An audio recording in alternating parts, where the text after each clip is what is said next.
Welcome to today's episode of the AI Trailblazer podcast. Today we have a very exciting guest. He is none other than Sandeep, the co-founder and chief business officer at CalvinBall Tech. So Sandeep, it's a pleasure to have you here with us on the show today. Let's start off with yourself. What is your background and what led you to start CalvinBall Tech? Thanks, Bruce, for having me. It's pretty exciting to be on this podcast as well. A little bit about myself, what led me to Calvin Ball, and a bit of background. I started my career almost like 18 years back in CPG. That was my fundamental grounding. I started at Unilever back in India, and I sort of learned the ropes of sales and marketing and brand building from there for the first 8 years. Given that that was my foundational understanding of business, I moved to Google, where I was there for the last 10 years. But most of the time at Google was spent in building the Google Ads business for brands like Unilever and specifically for large CPG verticals and large consumer verticals. And at the point of the time that I joined, Google specifically didn't have a go to market for brand advertising, so to speak. It had it for performance marketing, but not for brand marketing. So this entire YouTube narrative and building the YouTube sort of business from scratch, from the ads perspective, was what I did over there. I did that for a few years in India, and then I moved to the US, where I'm currently based in New York, and been here for about 5 or 6 years now. But essentially in the US, I was building the Google Partners program, which is essentially the Google Ads partners program for any agency that doesn't have a Google rep. It's a $10 billion program. It's pretty huge for the Americas. Uh, Pretty much go to market. So if you were to look at my work, so to speak, in the corporate world, it's either building brands or in the service of technology for brands or building technology for brands. So that's essentially my background. It's a good question on how we end up joining Calvin Ball and how I end up founding Calvin Ball, right? So the fundamental mission of Calvin Ball is essentially artificial intelligence meets human expertise. And so if you look at the key challenge since AI, after AI sort of came into being, the experience of AI on your for consumers is radically different from for enterprise. So it's a magical experience if you're a user using ChatGPT, using Gemini, etc., for all your work. But the enterprise usage of AI is still very broken, even till today, even after the 2 3 years of work. So it's still a work in progress. That's the gap that me and my co-founder noticed. Of course, he's the product person, so he's sort of built the foundation of the product. But from a business insight standpoint, that's what we noticed, that the enterprise AI um, experience is broken, and we need to do something to be able to build an application layer that was able to bridge this gap. And if you look at fundamentally why that gap exists, it's called the learning gap. It's not a compute problem, it's a context problem.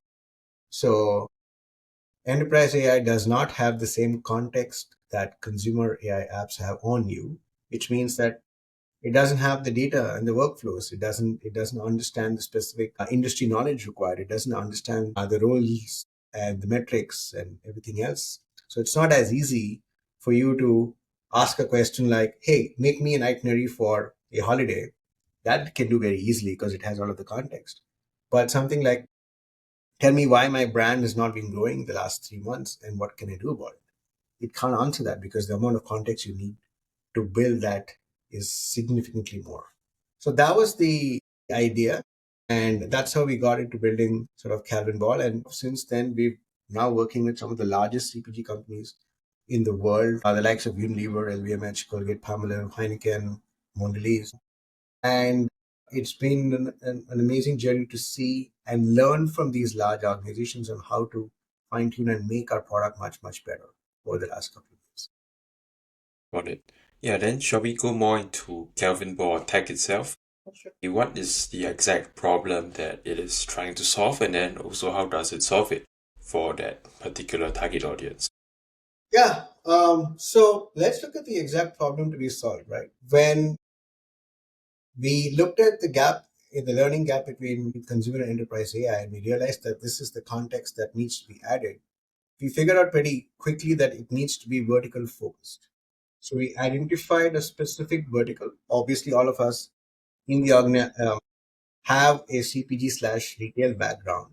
So these two verticals were easy to approach. So we started with a vertical first approach, saying, okay, the only way we can solve this is by going deep into a particular industry and building what we call the expertise layer. And that is the foundation of our entire company. It is the fact that we've built an expertise layer which is able to bridge this learning gap in terms of context. And what is this expertise layer? We worked with a lot of these companies, co-created with them, along with a lot of experts from the industry on the different things that are needed to bridge this gap. It could be the different definitions of the industry. It could be the benchmarks in the industry. It could be a lot of data that we use to make sure that it understands roles, responsibilities, metrics, all of that required. What does that mean for the user, right? It means that today I can, as a large enterprise, you can reach out to CalvinBall Tech and say, choose a particular business function that you're having a problem with, um, choose the specific metrics that you want to optimize, and we will build in 4 weeks for you an AI using our AI super agent, a platform where you can get data to insights to recommended actions in less than 60 seconds. That is the promise, right? So let's say, where do we play in the enterprise AI space? We don't play in the generative AI space of making new creatives, building new briefs, or all the generic stuff that is probably done by Copilot or ChatGPT or Enterprise ChatGPT. We don't do that. We focus specifically on the areas that require an industry expertise and knowledge, which is problem solving, focused on that particular role, and converting the large amounts of data that is there within the organization to insights and recommended actions. That is in a nutshell what we do. But if you look at what the value that we provide today, where is the where is the experience and why it's broken? Today, if you go into a large CPG enterprise and if you look at their problems, they don't have the data in one place. So in order for them to be able to even ask a simple question like what happened to my sales yesterday, what happened to market share, it's not a simple query. So first thing that you need to do is to get all the data in one place, through all the data silos.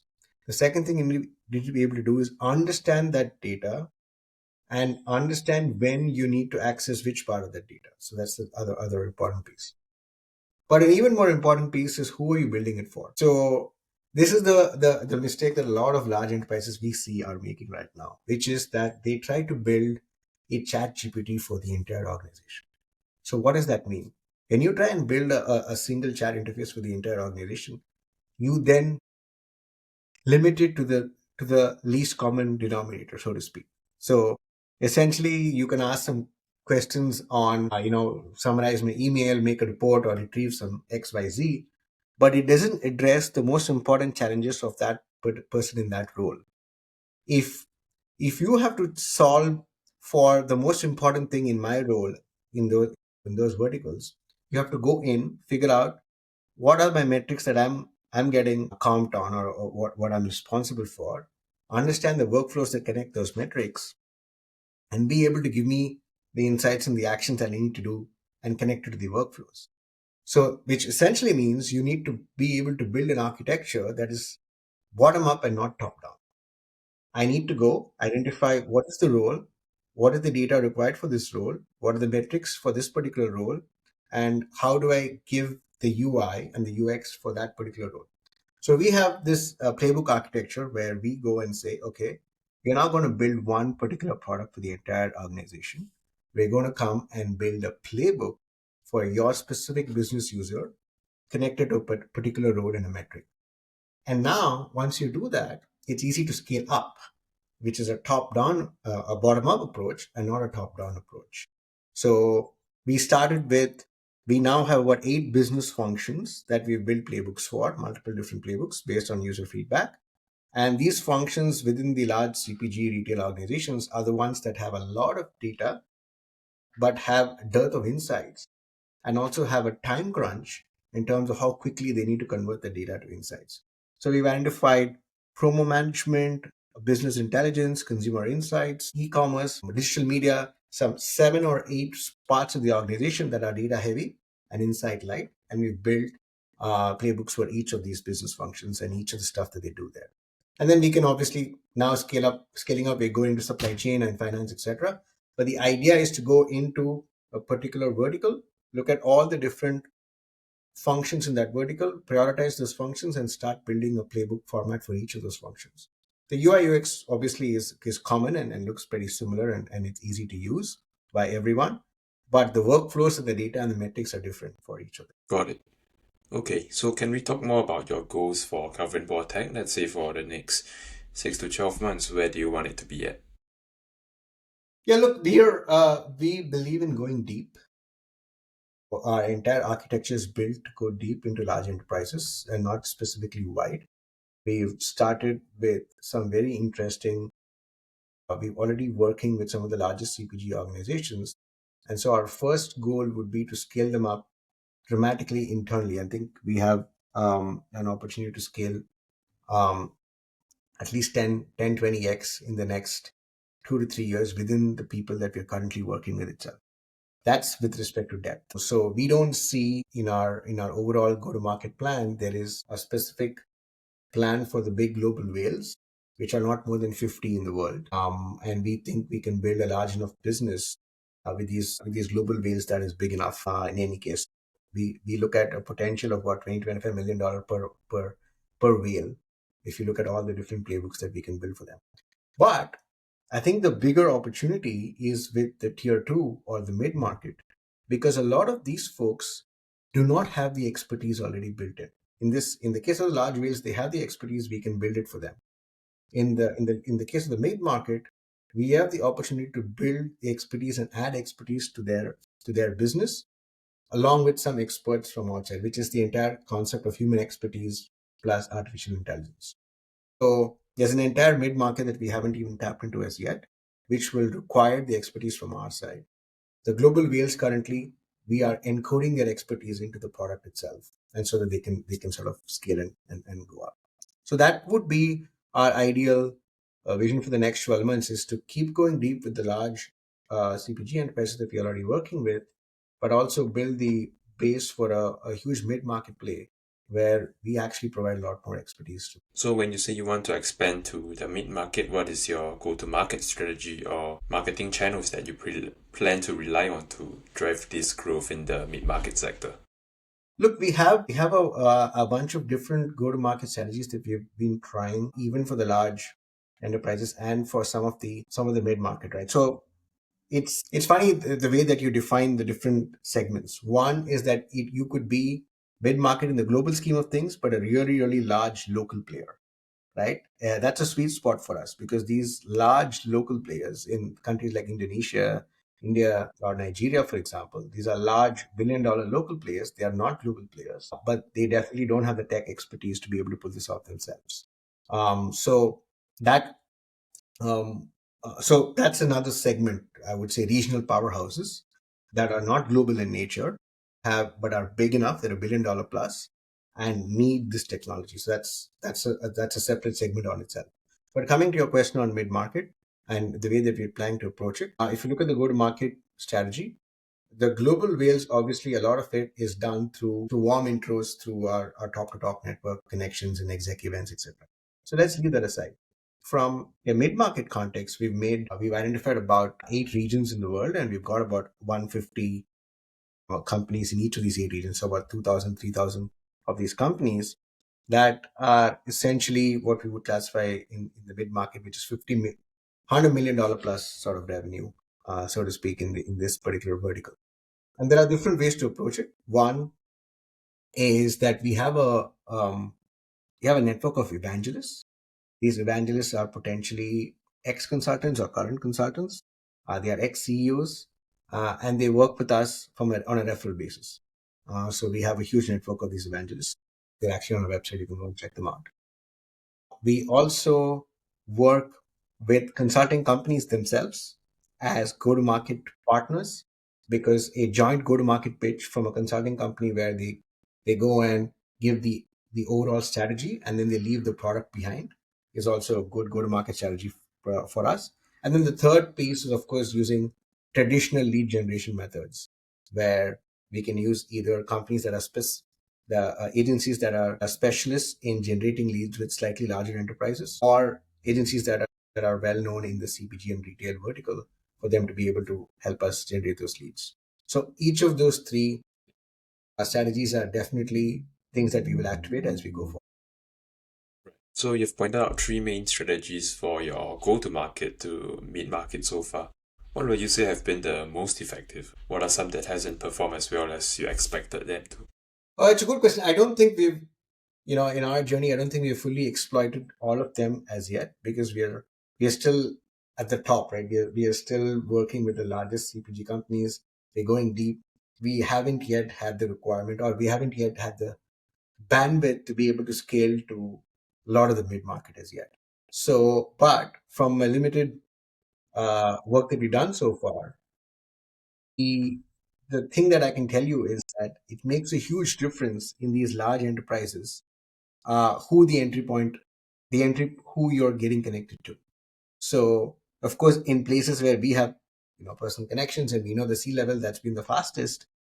But the difference is very obvious when you're meeting either the at the founder family level, if it's a family owned company, or at the C level, if it's a large C, versus if you're going through any other parts of the business. So that's one. So that it depends on who gets introduced and how we are able to enter the company itself. The second sort of insights is that inbound obviously is far more effective, because they have seen something, they know exactly what the pain point is, and then they come to us. That's what's more effective.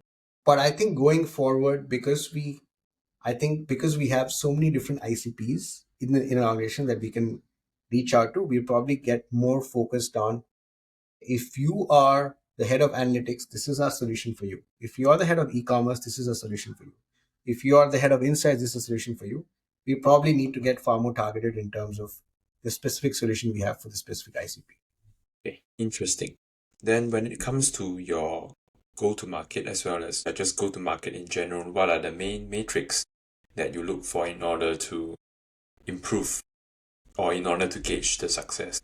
Well, I think it's pretty for us. I mean, look for anyone. It's the metrics remain the same in terms of how many top line leads are you able to generate, how many people are in the pipeline, and then how many can you convert. So that being said, I think for us the most important currency is time. Um,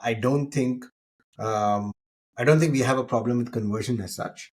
I don't think the proposition is a problem or any of that sort. People love the product, etc. But the amount of time it takes to go from the first pitch to the final conversion is pretty long. And it's long because of a couple of reasons. One, it's internal data. So you need to go through a lot of IT, and you need to go to a lot more verification. Of course, we are SOC 2 certified, ISO certified, etc. But you still need to take that time. And then it needs a lot more um, involvement from business for them to give inputs into how to make this customized for that. So for those reasons, the amount of time it takes to go from first pitch to final closure of contract, and because we have sizable contract sizes, is quite a lot. And we would love to compress that significantly. I think that's the biggest challenge for us in the GTM constant. Got it. Then what would be your strategy or plan to try and compress this, I guess, long sales cycle? So we've at every stage we've tried to see the different blockers and barriers that are causing this sort of gap, and we've tried to address it. One, we are now building the obvious ones. Are we building like an easier plug and play solution that they can try very quickly without needing to connect to internal data? So we have something for marketplaces, so you can just you can just choose your brand and look at your performance across marketplaces. That's a very simple plug and play product that we're going to build, which is choose your product.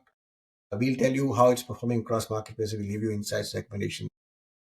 It's instant, right? So that's easy way for them to try it out without getting internal data involved. So that's a product solve that we're trying to do.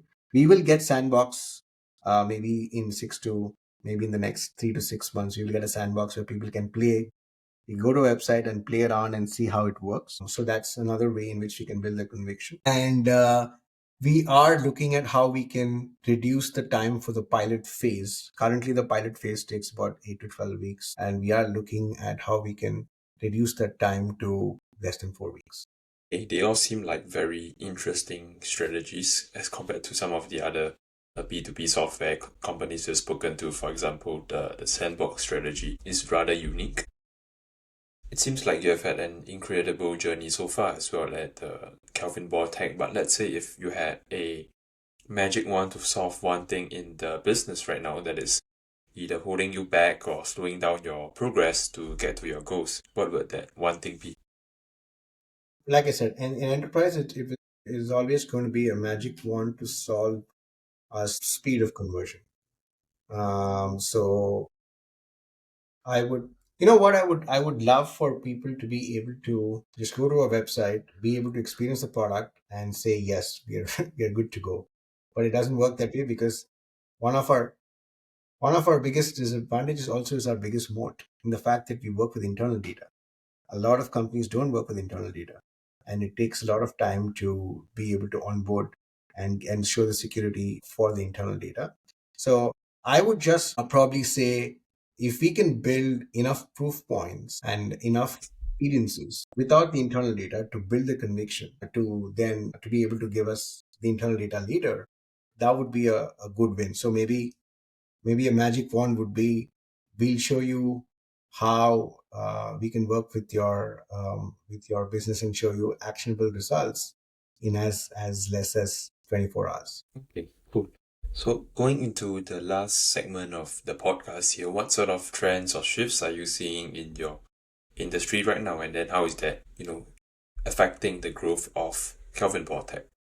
Yeah, I mean, there are different ways you can cut this question in terms of industry, right? Is it enterprise AI in general or specifically the verticals that we are approaching, CPG, etc.?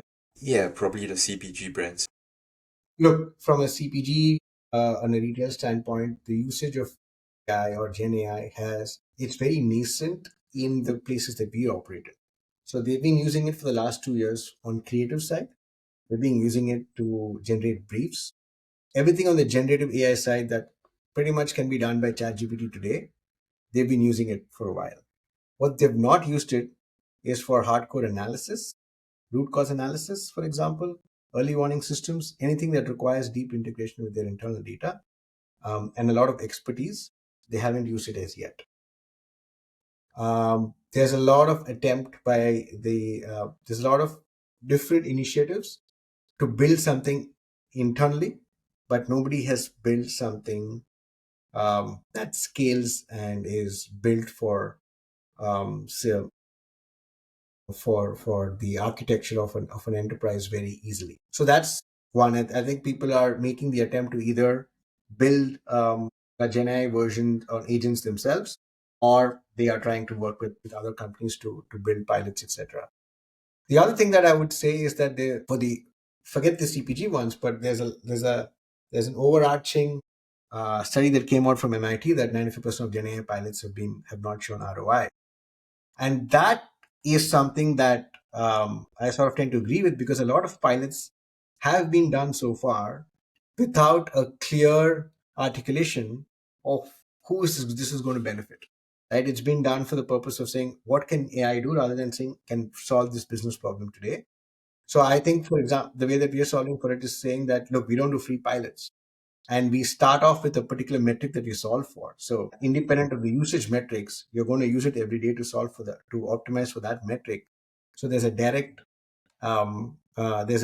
impact that you can see on a daily basis, as opposed to saying, let's build a good to have chat interface that may or may not be used. Right. So that's, I think, is the difference, is that can you identify the from a toothpaste test, what is it that you need on a daily basis, and build AI into that, as opposed to saying this is what it can do, and you might want to use it as a good to have. I think that's where the change is going to come. Interesting. So you're saying it's all about not just trying to build a generic chatbot for the enterprise, but actually customizing it. That is something that other podcast guests have pointed out as well. So that is interesting. Yeah, I would want to use AI to solve for the biggest KPI of that particular person.